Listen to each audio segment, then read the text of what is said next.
Is it time to lock Caleb Williams in at number 1 overall? My name is Harrison Graham. Welcome into Chicago Bears. Now, Caleb Williams expected to visit Halas Hall next week, and the Bears might be close to finalizing that number 1 overall pick by then if they're not close already. Dan Wiederer of the Chicago Tribune wrote this up today after Ryan Poles' comments at the NFL owners meetings. He said USC quarterback Caleb Williams is coming to Halas Hall next week, in fact, and there's an increasing likelihood that Williams will have his own key card to the building, plus a locker stall and the distinction as the Chicago Bears' new QB1.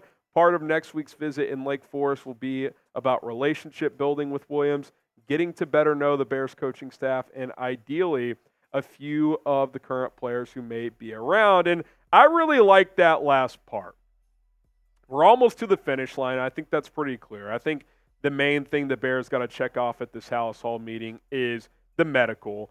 And then also just how's he interacting with the building? How's he chopping it up with Shane Waldron and some of that offensive coaching staff? And I really like the idea of having some current players around. Obviously, DJ Moore was outspoken about wanting to keep Justin Fields. I think it'd be great if he was in the building and met Caleb Williams, said, hey, man, can't wait to work with you if that's the direction we go into. I think that would be nice.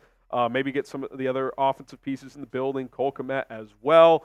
Some vets on both sides of the ball. Maybe Montez Sweat's around. I know he and Keenan Allen were hanging out the other day. So that would be cool. We'll see if that ends up happening. And look, as long as the medical checks out, it's possible by the end of this meeting next week, this thing's officially a done deal. I would not rule out the Bears announcing before the draft that they're taking Caleb Williams. Hasn't happened in a while. It used to happen more frequently in these drafts. I would not rule it out. I do think the Commanders are on the clock at number 2. Again, I'll leave that 1%, 0.1% chance, whatever you want to say the percentages are for the crazy scenario. Something pops up in the next month, but that's like something unforeseen. But again, Bears got to do their due diligence. That's why they're going to Jaden Daniels Pro Day. They'll have people at Drake Mays as well.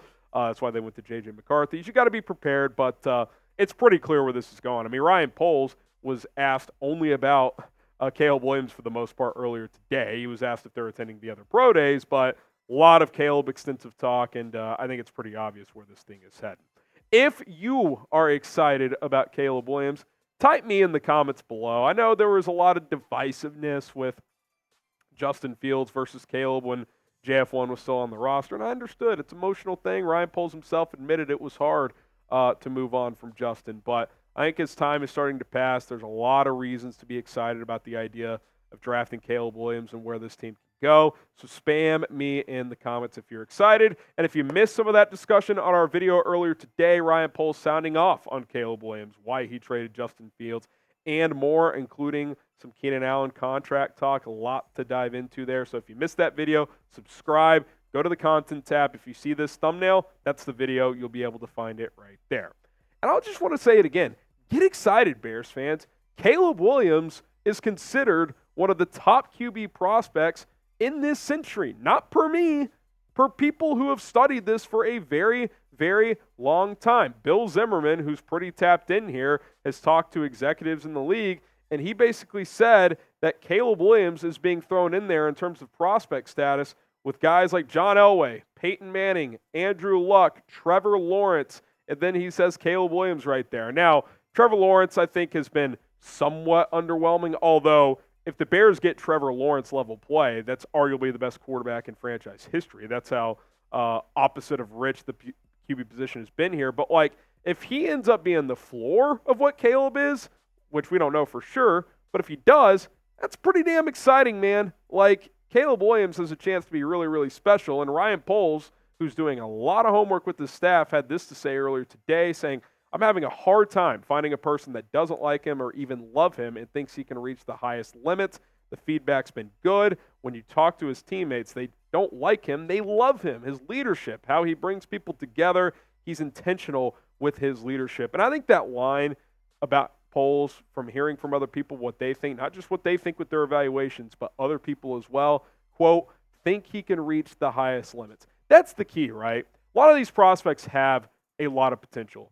But do they have the drive? Do they have the leadership? Do they have the want to go be that guy? And I think as we've gone through this process and have kind of dispelled all the chatter around Caleb Williams and this drama and this idea that he, maybe he doesn't love football, which is complete bogus, that not only is this guy insanely talented, but he does want to be great. And look, with how the Bears have set Caleb Williams up, with 2 elite receivers, a good tight end, another top 10 pick, a young, still some question marks, but ascending offensive line, good running back room, top 10 defense, quality offensive coaching staff.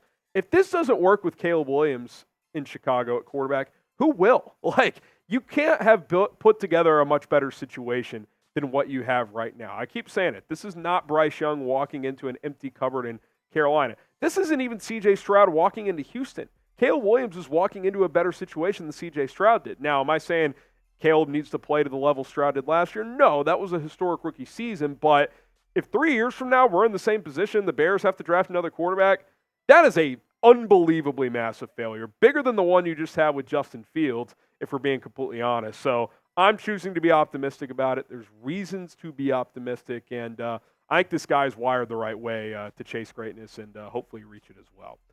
If you want greatness in your pockets, and hey, maybe you are providing greatness when it comes to fantasy sports, PrizePicks, that is the app for you because it's daily fantasy made easy at PrizePicks.com/CLNS. March Madness is the epitome of greatness, and things are heating up on the hardwood, not only in the NBA, also in the NHL on the ice, but on the college basketball court because we're approaching Sweet 16 action. I got a little 3-player entry here. We're just going to go with Mirren here. Tough last name, but he's a sniper from deep. I think he gets more than 10 points there. Dalton Knecht really struggled in the round of 32 against Texas. I think he bounces back. He averages over 21 a game on the season. Could be the more there as well. I'm going to go less there with our good pal at the bottom as well at 16.5 points. I think Marcus a little less there on that number. Iowa State, very good defensive team who he's going up against. PrizePicks.com/CLNS. That is a 3-player entry to win 5 times your money. You got March Madness. You got the NBA. You want to keep riding Caitlin Clark in the women's NCAA tournament as well. Go check out those options. PrizePicks.com/CLNS. Use the code CLNS to get a deposit match up to $100. All right. I wanted to get into this as well. Ryan Poles did say earlier today that the Bears did consider keeping Justin Fields. Now, let's be clear before we get to the quote. They were still going to draft a quarterback. That was always going to be the case. But he did say that he and the Bears had, quote, deep conversations about keeping Fields and drafting a quarterback number 1 overall. Let's see what he had to say here. I got some really good guys on my staff to really dig into how that would play out in terms of the locker room, how that would play out with a young guy that needs a lot of reps, how that would play out with the command and leadership that you need in that position. And we felt like it was best to probably move on and allow a young quarterback to come in and work into that role. And I do think that's the right decision. And let's be honest, too. That would not have been doing right by Justin, which Poles said all the way back at the Combine was a big goal of his. Wherever this goes, I want to do right by Justin Fields. I don't think keeping him, drafting a quarterback, having them split reps, and have this kind of awkward division potentially in the locker room and definitely among the fan base, which we saw before it even would have happened, would have been fair to Justin. It wouldn't have been fair to the number 1 overall pick, I don't think. People who have compared this to the Chiefs, well, they did it with Alex Smith. Alex Smith was a 10-year vet who was over 30. They were a playoff team, and their plan from day dot was to sit Mahomes for an entire year. Caleb Williams, if you draft him with Justin Fields, is not a guy you sit the entire year. Maybe Justin would start right at first, but I just think that would have been absolute chaos. It was chaos, and the guy wasn't even here yet. It was out of control on social media, in my comments on my videos, here in the live chat. I think you had to make this move. I think it was doing right by Justin because keeping him and drafting QB, I think that's sending the wrong message. I think it allows teammates, people on this roster to kind of, let cooler heads emerge with over a month until the draft when they did make that move. So I do think ultimately, like Ryan Poles said, they did come to the right conclusion. Was it appropriate to consider that route? Yeah, absolutely. They should consider every route. But I do think the processing was right, and they came to the right spot at the end of the day. Now, speaking of the Bears quarterback room, because, I've discussed a little bit that I would like to add a veteran quarterback. to this room for a number 1 overall pick. Do you trust Tyson Bagent as QB2? Type T for trust or D for don't. Let me know in the comments. I want to make this clear. I trust him on the field to at least be serviceable. I think we saw that to an extent last year. Now, the New Orleans game was ugly. It wasn't very good against the Chargers. But he went 2-2, and my rule of thumb as a backup quarterback, if you can go 500, that's pretty good. I still like the idea of getting a vet in here, if nothing else, for the QB room. And Brett Rippon, okay, fine. Like, if you want to say he's that guy, I guess that's fine. But, like, Ryan Tannehill has started over 150 games in this league, and he's still sitting out there. Like, that's the kind of vet I'm talking about. That's why I mentioned guys like Tyrod Taylor, like other players who were available earlier in the process who are now not. Is it a disaster if you don't bring someone like that in here? No, but I do think it'd be beneficial, and I do think it would help. We'll see if the Bears do consider that route. All right, let's talk NFL rule changes before we get out of this news and rumors segment. The league has announced 3 rule changes already. Could be a 4th if they change the kickoff. That one is still up in the air at this point in time. These are kind of the rules on screen. I'm going to kind of skip the middle one because I'm still not completely sure how significant that one is. But the first one, and I really like this one, is before, to get a third challenge, you had to hit on your first 2. Detroit proposed this one. Shout out to the Lions for once. Don Burr, I know you're watching. You only have to hit one of your first 2 challenges to get a third one. And I like that because if you hit on a challenge, you shouldn't get punished. You should be able to replace that challenge and be willing to use it. So I think teams are going to be willing to be more aggressive on their challenges, which I think is good. And then the last one, which is, I think, just a disaster. It's the hip drop penalty rule. They are going to penalize hip drop tackles, 15 yards, and potential fines for defensive players as well.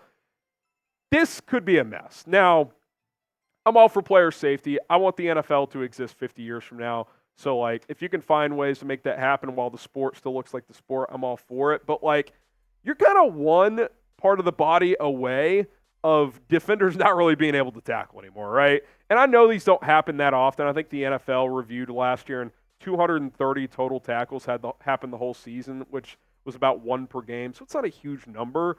But, like, I can see it now. Someone early in the season in prime time, they're going to get flagged for this. It's going to be an incorrect ruling, and it's going to cost the team a game. You can take that to the bank.